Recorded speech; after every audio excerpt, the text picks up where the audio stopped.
வணக்கம் அன்புக்குரிய விடுதலை சிறுத்தை கட்சி தோழர்களே.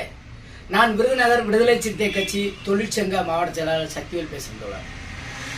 இன்றைய தினம் 10th 12th எத்தனையோ நம் சமுதாயத்தும் சமுதாயம் அல்லாமல் இருக்கக்கூடிய மாணவ மாணவிகள் குறைந்து மார்க் எடுக்கவும் வாய்ப்பு உள்ளது, கூடுதல் மார்க் எடுத்தவங்களும் இருக்கிறாங்க. அப்படிப்பட்ட சூழ்நிலையில் நாம் விடுதலை சிறுத்தை கட்சி தோழர்கள் மற்றும் பொறுப்பாளர்கள், நாம் உறவினராக இருக்கட்டும், அவங்கள போய் என்ன படிச்சிருக்கீங்க, ஏது படிச்சிருக்கீங்க, எத்தனை மார்க் எடுத்திருக்கீங்க, எத்தனை கோர்ஸ் எடுக்கலாம், ஹாஸ்டலில் என்ன சலுகை இருக்குது, கல்வியில் என்ன நம்ம தாழ்த்தப்பட்ட மற்றும் பிற்படுத்தப்பட்ட மக்களுக்கு என்னென்ன சலுகை இருக்குன்னு தயவுசெய்து ஒரு நிர்வாகி நீங்களாக போய் அந்த படித்த மாணவர்கள்ட்ட போய் இறங்கி பேசுங்க. நிறைய பேர் என்னென்னா அவங்களுக்கு அறிவுரை சொல்ல முடியாமல் அவங்க யார்கிட்டையும் கேட்காம தான் அப்படியே படிப்பை விட்டுட்டு இன்னைக்கு கல்வியில் நம்ம மக்கள் ரொம்ப பேர் கல்வியில் படிக்க முடியாமல் அப்படியே கொஞ்ச நாள் வீட்டில் இருக்கிறான், அப்புறம் கொட்டடிக்கிறான், அப்படியே போயிடுறாங்க.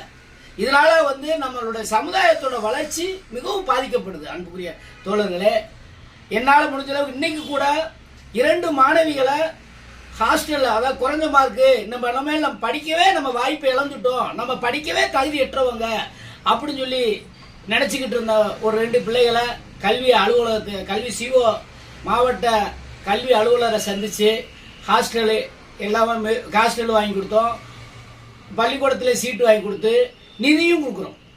அதாவது என்னுடைய சக்தி விநாயகா அறக்கட்டளையிலேருந்து அந்த நிதியும் 2000 ரூபா நிதியும் கொடுத்துருக்கோம்.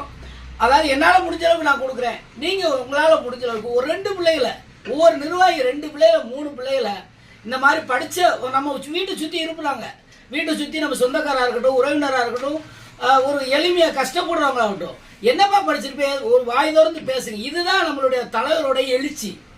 நாம் கட்சி தலைவர் நினைக்கிறது நாம் கல்வியில் முன்னேறணும், அம்பேத்கர் நினைக்கிறது அதுதான். அதே மாதிரி நம்ம நிர்வாகியாக இருக்கோம், இந்த அரசியல் நேரத்தில் தேர்தல் நேரத்தில் வேலை பார்க்குறோங்கிறதுலாம் ஒரு பக்கம் இருந்தாலும், இந்த மாதிரி டயத்தில் நம்ம கிராமத்தை சுற்றி, நம்மளை ஒன்றியத்தை சுற்றி, நம் கிளையை சுற்றி உள்ள கிராமத்தில் உள்ள ஏழை எளிய மக்கள் அவன் பாட்டுக்கு போவான், தம்பிங்க வாங்க, என்ன படிச்சிருக்கீங்க, என்ன மார்க் எடுத்திருக்கீங்க, உங்களுக்கு இந்த கோர்ஸ் இருக்குது, எஸ்சி கோட்டாவில் ஒரு சலுகை இருக்குது அப்படின்னு ப்ளீஸ் கொஞ்சம் எக்ஸ்பிளைன் பண்ணுங்க.